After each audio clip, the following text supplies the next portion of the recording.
সংসদে সংরক্ষিত নারী আসনে বিএনপির মনোনয়ন ফরম বিক্রি চলছে। নয়াপল্টনের কার্যালয়ে আজও শিক্ষক, আইনজীবী, শিল্পী ও ছাত্রদলের সাবেক নেত্রীরা মনোনয়ন ফরম কিনেছেন।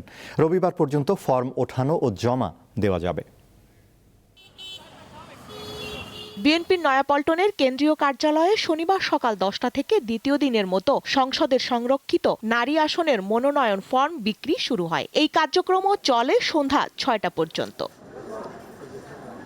মনোনয়নপত্র সংগ্রহ করতে সারা দেশ থেকে এসেছেন বিএনপির বিভিন্ন পর্যায়ের নারী নেত্রীরা। কণ্ঠশিল্পী কনক চাপা সহ অনেকেই রয়েছেন আলোচনায়। মনোনয়ন প্রত্যাশীদের আশা, গ্রেপ্তার, নির্যাতন, নিপীড়নের শিকার সহ বিগত প্রায় 1.5 যুগে আন্দোলনে যারা ভূমিকা রেখেছেন তাদেরই বিবেচনা করবে দল। আমি আশাবাদী দল আমাকে মূল্যায়ন করবে, কারণ আমি 18 সালে নির্বাচন করেছি অনেক বিপর্যয় একটা পরিস্থিতির মধ্যে, তারপরেও আমি পিছপা হইনি। নতুন মুখের ভিড়ে আমরা যারা ত্যাগে ছিলাম, রাজপথ দখল করে আন্দোলন করেছি, সেই সকল নারীরা যেন হারিয়ে না যায়। তারা রাজপথে কাজ করেছি এবং ভবিষ্যতেও কাজ করতে চাই, দেশের সেবা করতে চাই, জনগণের সেবা করতে চাই, আমাদেরকে মূল্যায়ন করা হবে। সুযোগ পেলে নারীদের সার্বিক ক্ষমতা আয়ন, নিরাপত্তা নিশ্চিতকরণ এবং আত্মনির্ভরশীল করে গড়ে তুলতে বলিষ্ঠ ভূমিকা রাখবেন বিএনপির নারী নেত্রীরা। ফ্যামিলি কার্ড হইতে শুরু করে বিভিন্ন জায়গায় তাদেরকে পুনর্বাসন করার জন্য যে কাজের অগ্রসর হয়েছেন, আমরা তার সাথে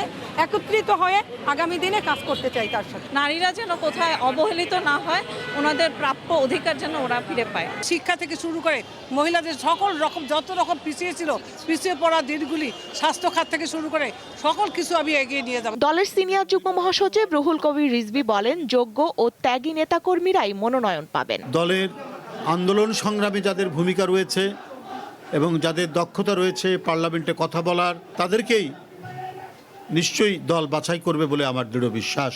জাতীয় সংসদের 50টি সংরক্ষিত নারী আসনের মধ্যে বিএনপি জোট 36 আসন, জামায়াত জোট 13টি এবং স্বতন্ত্র প্রার্থীরা 1টি আসন পাবে। স্বস্তিকা সিংহ, দীপ্ত সংবাদ, ঢাকা।